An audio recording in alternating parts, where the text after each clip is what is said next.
नमस्कार दोस्तों, आप सभी का स्वागत है कार्बन एवं उसके यौगिक के एक और वीडियो में। ये इसका तीसरा पार्ट है। चलिए जानते हैं कि इस पार्ट में हम क्या देखने वाले हैं। तो शुरुआत करेंगे हम समझते हुए प्रकार्यात्मक समूह के बारे में। उसके बाद हम जानेंगे कि समजातीय श्रेणी क्या होती है और उसके बाद हम इस अध्याय का सबसे ज़्यादा इंटरेस्टिंग टॉपिक करेंगे, जो कि इस अध्याय का सबसे महत्वपूर्ण टॉपिक भी है, और उसका नाम है कार्बन यौगिकों की नाम पद्धति, जहां पर हम जानेंगे कि कार्बन के जो इतने सारे यौगिक होते हैं उनका नाम कैसे लिखा जाता है। तो शुरुआत करते हैं प्रकार्यात्मक समूह को जानते हुए। तो आखिर ये होते क्या हैं? इसे समझने के लिए चलिए इसकी डेफिनेशन को देखते हैं।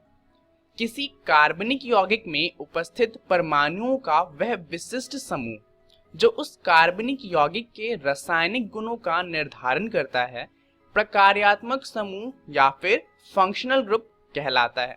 तो यानी कि ये कुछ अणु होते हैं या अणुओं का समूह होते हैं जो किसी भी कार्बनिक यौगिक में जुड़ जाएं तो उनके जो गुण होते हैं उसको बदल देते हैं और अपने जैसा कर देते हैं। यानी कि अगर किसी कार्बनिक यौगिक में एक प्रकार्यात्मक समूह को जोड़ दिया जाए तो उसका गुणधर्म बदल जाता है। तो चलिए देखते हैं कि आखिर ये प्रकार्यात्मक समूह कितने तरह के हैं। शुरुआत करते हैं जानते हुए सबसे पहले को, जो कि है अल्कोहल। इसके बारे में अगर आपको जानना हो तो ये कुछ इस तरीके का दिखता है। यानी कि अगर किसी भी कार्बनिक यौगिक को आप देखें और उसके अंदर आपको ऐसी संरचना दिखे जहां पर ऑक्सीजन कार्बनिक यौगिक से जुड़ा हुआ हो और ऑक्सीजन के साथ एक हाइड्रोजन जुड़ा हुआ हो, तो वह अल्कोहल ग्रुप है। यानी कि वो प्रकार्यात्मक समूह जो है वो अल्कोहल है।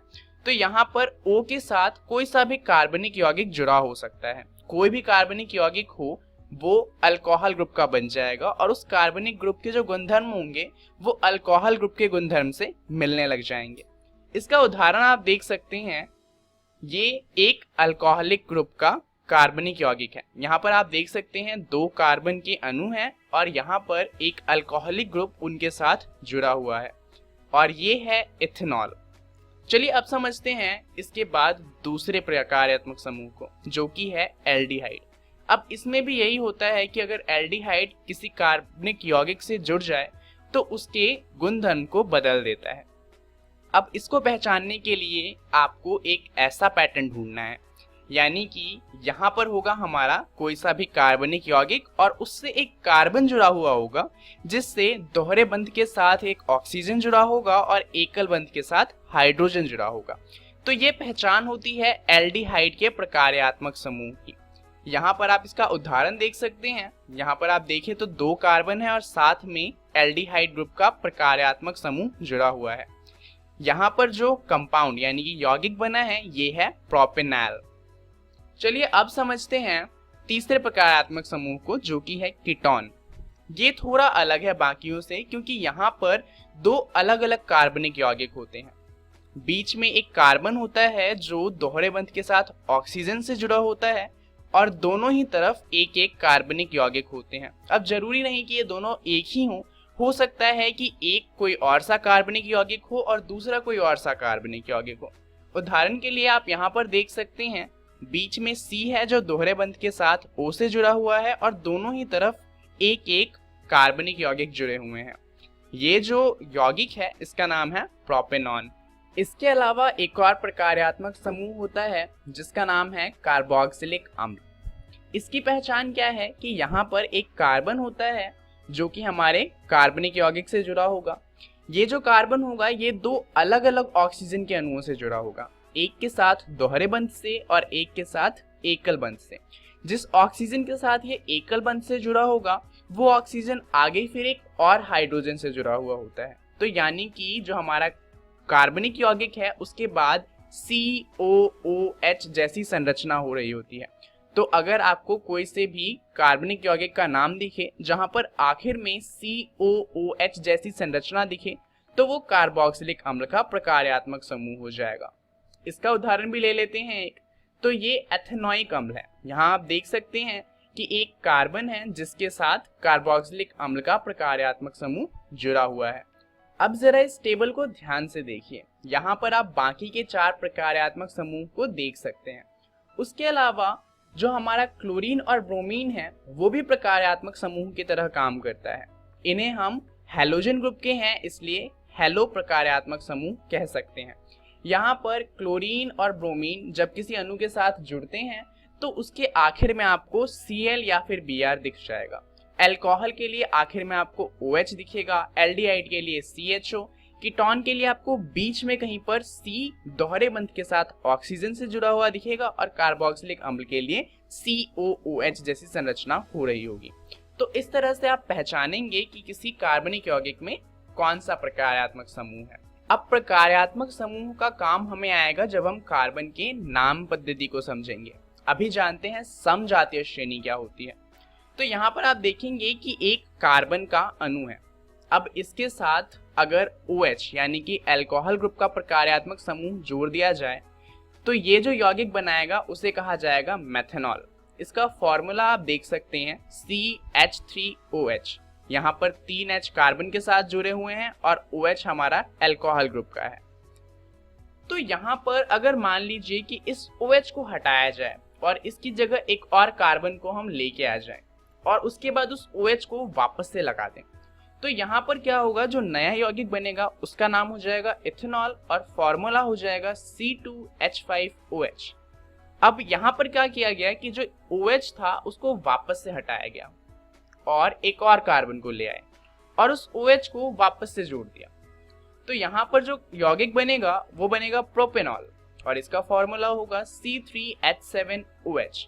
यहाँ पर आप देख सकते हैं कि हम जितनी बार चाहें OH को हटाकर उसकी जगह एक कार्बन रख सकते हैं और वापस से OH को जोड़ सकते हैं। तो यहाँ पर आप देख सकते हैं कि एक श्रेणी बन रही है जहाँ पर एक ही बदलाव बार बार किया जा रहा है। एक कार्बन को लाया जाता है और OH को वापस से लगा दिया जाता है। तो ऐसी जो श्रेणियां होती हैं उन्हें कहा जाता है समजातीय श्रेणी। यहाँ पर आप देख सकते हैं सबसे पहले हमारा बना था मेथनॉल और उसके बाद बना था एथेनॉल और इनके बीच में कितने का अंतर है, एक C का अंतर है और 2 H का अंतर है, क्योंकि एक C ज्यादा हो गया और H 2 ज्यादा हो गए हैं। और इथेनॉल के बाद बना था प्रोपेनॉल। तो इथेनॉल और प्रोपेनॉल में भी CH2 का अंतर है।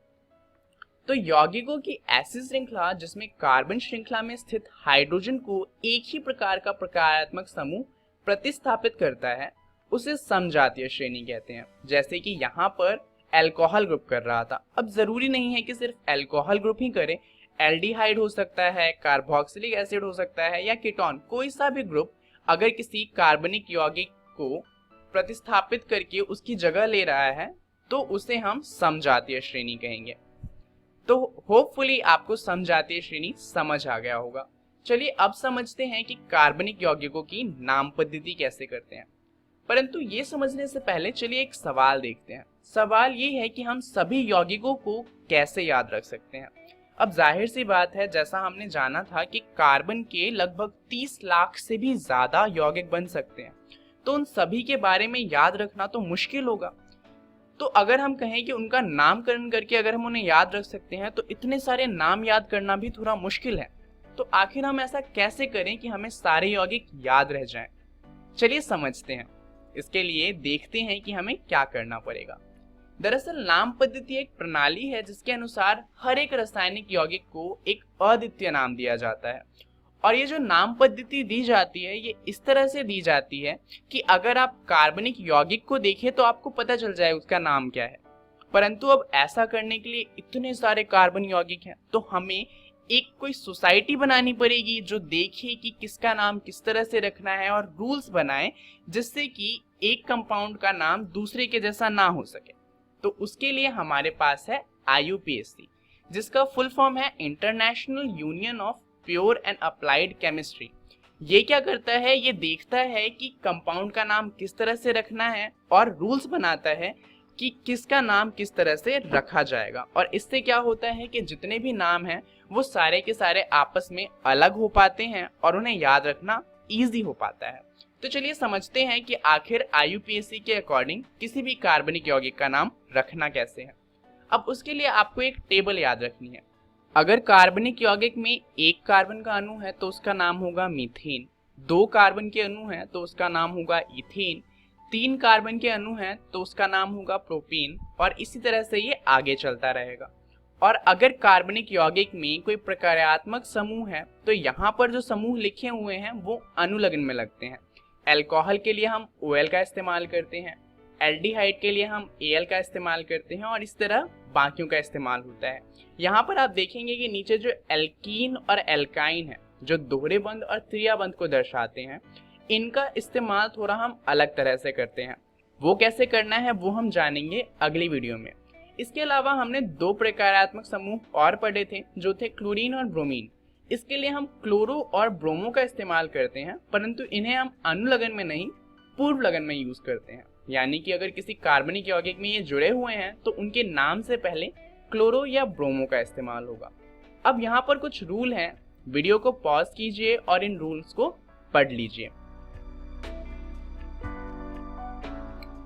तो अगर आपने रूल पढ़ लिए हैं तो चलिए शुरुआत करते हैं एक कार्बन की यौगिक का नाम देखते हुए। अब सबसे पहला काम क्या था, रूल के अकॉर्डिंग हमें इसमें कार्बन के अणुओं की संख्या देखनी है। तो यहाँ पर आप देखेंगे कि 4 कार्बन के अणु हैं, इसलिए इसका नाम क्या हो जाएगा, ब्यूटेन। अब क्या इसके अंदर कोई प्रकार्यात्मक समूह है, तो आप देखेंगे कि इसके अंदर प्रकार्यात्मक समूह है। तो यहाँ पर ब्यूटेन के आखिर में से हम E को हटा देंगे। अब वो प्रकार्यात्मक समूह कौन सा है जिसके अंत में O और H आता है, यानी कि ये अल्कोहल ग्रुप का है। तो अल्कोहल ग्रुप के लिए हम अनुलग्न में OL का इस्तेमाल करते हैं, तो ब्यूटेन के अंत में आ जाएगा OL। यहाँ पर ध्यान दीजिए कि हमने आखिर का E हटा दिया है और उसी के बाद हम OL को इसके साथ जोड़ेंगे और इससे हमें नाम मिलता है ब्यूटेनॉल। तो ऊपर जो चित्र बना हुआ है ये ब्यूटेनॉल का है। तो इस तरह से हम कार्बनिक यौगिक के नाम रखते हैं। चलिए एक और उदाहरण लेते हैं। यहाँ पर गिनिए कि कितने कार्बन अणु हैं। आप देखेंगे कि यहाँ पर 5 कार्बन के अणु हैं, यानी कि नाम हो जाएगा पेंटेन। अब यहाँ पर फिर से एक प्रकार्यात्मक समूह है, तो हम सबसे पहले इस आखिर के E को हटा देंगे। अब ये कौन सा प्रकार्यात्मक समूह है, आखिर में CH और O आ रहा है, यानी कि ये एल्डिहाइड ग्रुप का है। तो एल्डिहाइड के लिए हम अनुलग्न में Al का इस्तेमाल करते हैं, तो हमारा नाम बन जाएगा पेंटेनल। तो इस तरह से हम कार्बन यौगिकों के नाम पद्धति को करते हैं। इस वीडियो को यहीं पर खत्म करते हैं। चलिए देखते हैं कि यहाँ हमने क्या सीखा। सबसे पहले हमने सीखा प्रकार्यात्मक समूह क्या होते हैं, फिर हमने जाना समजातीय श्रेणी को और अंत में हमने जाना कि कार्बनिक यौगिक की नाम पद्धति कैसे की जाती है।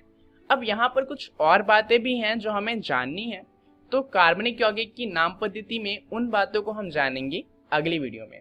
साथ ही हम बात करेंगे कार्बनिक यौगिक के रासायनिक गुणधर्म की।